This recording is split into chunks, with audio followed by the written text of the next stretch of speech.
You doing it right? Then next we got a Kurt Angle promo with Christy Hemme. What did Kurt Angle say, Albert?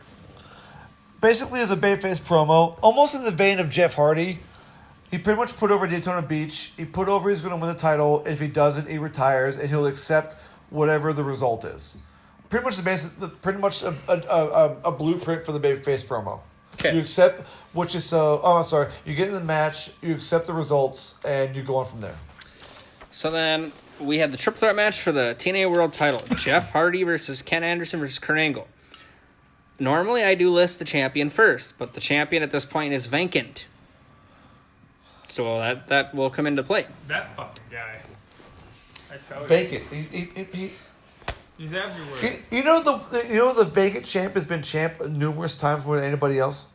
In every company ever. Ever. And vacant has won every single championship, whether it be a women's title, a men's title, every single one, intergender title, don't matter. Best wrestler ever. Vacant.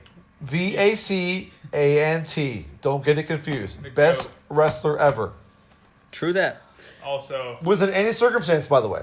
He's the true independent contractor. He works for everybody. He is. That's right. Are you sure? It is the best wrestler ever. So we start off with Hardy and Angle teaming up on Anderson. Anderson does a tilt-a-whirl neck breaker to Angle, actually to Hardy, sorry. Angle does a belly-to-belly to Anderson. Angle does a double German to Anderson and Hardy at the same time. Hardy backdropped Angle to the outside. Anderson does multiple elbow drops to Hardy in a row. Hardy hits Anderson and Angle outside with a dive, tope, whatever. Angle does a snap suplex to Hardy. Angle does a belly-to-belly to Hardy. Anderson does a rolling senton to Angle.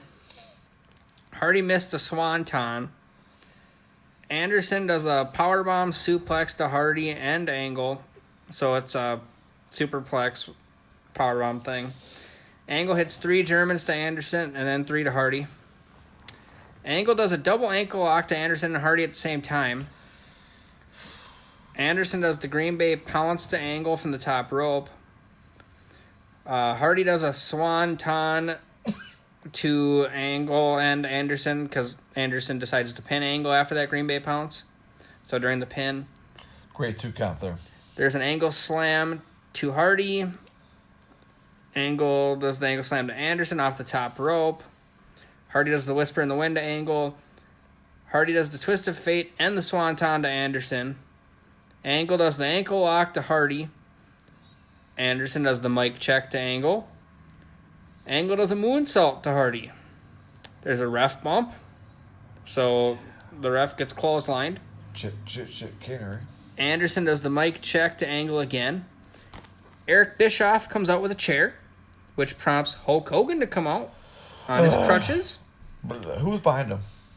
That's some dude. I don't know who the hell that was. Okay, never made a presence. So then, in the ring is Jeff Hardy, and then Anderson and Angle are down. Bischoff's in the ring as well, and Bischoff's gonna hand Hardy a chair. And Hogan goes, no, brother. Then, Hogan hands his crutch to Hardy, and then hands the other one to Bischoff. Freaking OK Corral kind of like standoff, kind of hit the. Sorry. Then Hardy hits Angle with a crutch. Then hits Anderson with the other crutch. Hits the twist of fate to Anderson. Gets the win. 1, 2, 3. Hardy's the champion. Then you've got Jeff Jarrett and Abyss coming out to the ring. Which then prompts RVD to come out and ask Jeff Hardy, why? Why'd you do that? And then doesn't he get a twist of fate as well at that point in time? And then we find out that essentially that Jarrett, Hogan, Bischoff, Abyss, and Hardy are a new faction. And then we cut to black. We should just cut to black right now just to celebrate that. Heard. I don't know. Okay, so I'm gonna go from what I saw at the beginning. Look, Usually in triple threat matches, usually you see like one person get dumped from the ring within like a minute or two, and then it's just one-on-one. They were in the ring together for the first 5 minutes. I was really impressed by that. Like they were just working with each other. It was really cool. That part was good. The ankle double German on both guys, I thought was sick. It was really solid. I didn't like the double ankle lock. I don't know how you can perceive that as being real, but whatever. It's what they did. And what was that weird spot with Angle and Hardy? It looked like Angle was. Hardy came off the top rope on Anderson. That's the part where I said Hardy missed a swanton because Hardy goes to the swanton and Angle literally just dives is in out the of the corner corner and dives. It was weird. So I don't know if he was supposed to take that swanton and or he just fucked up his timing or something. I don't know. Well, that or if he was supposed to do an arm drag to him, because he would have had, if he would have shot quick enough, he would have had time to grab the arm of Jeff as he's going down for the swanton and arm drag him. I don't know what the hell that was, but he missed it, whatever the fuck he was doing. Yeah. That one spot where you told me where Angle, where Kennedy hit the mic check on him, that was a great 2 count. It was 2 9/10. Holy crap. His arm just barely got out. I thought it was really cool. The crowd popped for that too. And I popped for it as well. I don't understand the ending either. And we're going to go back to that freaking tag match we talked about earlier where 2 people were defending their rights were defending the honor of Hulk Hogan, including Jeff Jarrett. Well, then Hogan turns heel. And then Hogan turns heel mid-card. All right, who knows what... I don't know why. Even if I follow the storylines, then I probably would have misunderstood because I don't understand it right now. Well, see, this must have been when that Immortal faction was made, which would have been Hogan's faction. Who's in his faction, or in the Immortal faction again? Honestly, I can't 100% tell you because because at the time Immortal was around along with Fortune. And both of their members were revolving doors to the point where, there are times where members of one of the stables looked like they were in both at the same time. So it was fucking confusing. It was like when the Ministry of Darkness combined with the corporation, maybe. Yeah, that'd be the best reference because at least for NWO, even when it was the Jobber NWO squad, you at least knew who they were. Yeah. You knew they were NWO at least. No, the ending was contrived. The second Jeff Hardy had his crutch, I was like, okay, he's going to hit somebody. I knew it was over. I just didn't understand why, and it's because if I watched the show, maybe I would have gotten why Jeff Hardy turned heel, but there was no reason why he would have, even though he was tweener, like you said. But Angle was the face. If anything, why not Angle? But that might have meant more. But who knows? Either way, to me, it ruined a good match. To me, the match was just Well, and Angle was the one who put his quote unquote career on the line. If he didn't win, he's retiring. Yeah. So why wouldn't Angle want to protect his career? So I don't know. I want to give this match a grade, but above a 5 or a 6, but I just can't. I'm giving it a 6. I don't like the ending at all. Everything before them was good. But sometimes that finish just drives a freaking grade down. It drives your opinion of a match down. And it's also driven mine down. I originally had given that an 8 until the actual fucking... all the chicanery happened. Especially with Hulk Hogan coming down. So I gave it a 7. So was Hogan hurt? Well, Hogan... They showed in the video package that he had gone through a knee surgery of some sort. Right.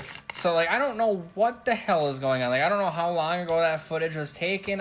So then what was Jeff Jarrett's Mojo fight for the honor of Hogan, and then Jeff Jarrett bails on the honor of Hogan, and then sides with Hulk Hogan? Well, technically, then that means he did fight for the honor of Hulk Hogan, because he's part of his faction now.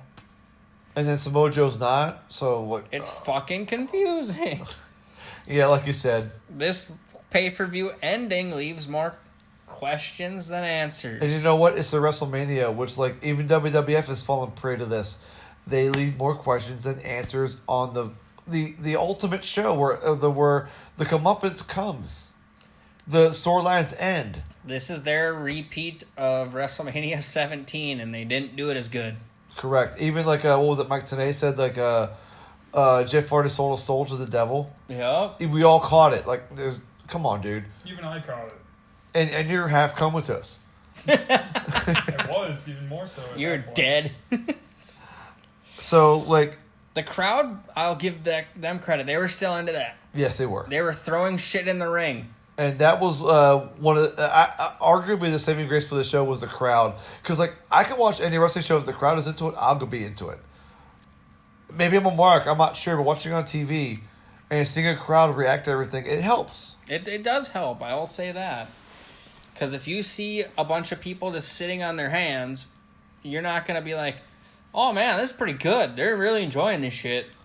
That's why watching Japan events for you would be a little bit more difficult because the Japanese crowd, they don't really react until after the matches. Yeah, I've seen those Okada matches you asked me to watch. Like, yeah, they're kind of like, yeah. Like, and then after the match, they fucking pop. Yeah. And it's like, what? Why are you guys quiet during this match? But that's just a cultural thing. It is a cultural thing. But anyways, overall, would you suggest people go out of their way and watch this show or no? Absolutely. Go watch it. I enjoyed it. I'll say this.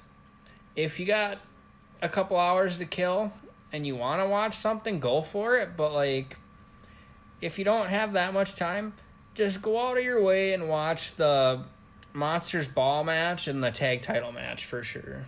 Hell, even the main event was okay. I mean, if you could put up with the ending, the main event was okay because at the very least, it wasn't a cop out with most triple threat matches you see where like a guy goes out of the ring and it's 1-on-1, and then the other guy gets thrown out of the ring and it's 1-on-1. You're gonna see three on like you can see three guys in the ring at the same time, and they're not and they're not like phoning it in, trying to make like a spotlight on two guys where all three are getting spotlights.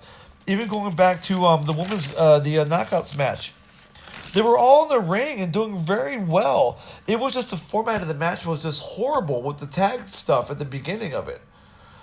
True. That match was fun too. And yeah, but obviously, yeah, watching the now young Bucks versus the Motor Machine Guns was great. Yeah. Also, watch that Ink match if you want comedy.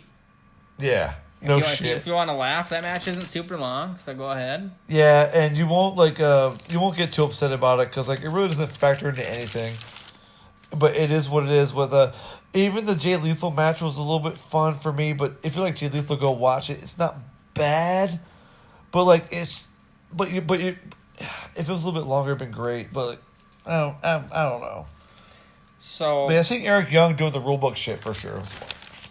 All right, so with the rest of this month, we've got we're going to do 3 more Bumper Glories just to finish off October. One of them for sure is going to be 2005.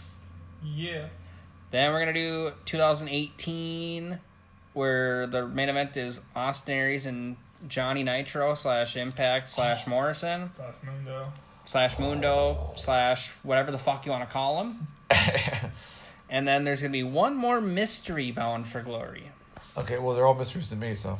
So, 2007. We are out.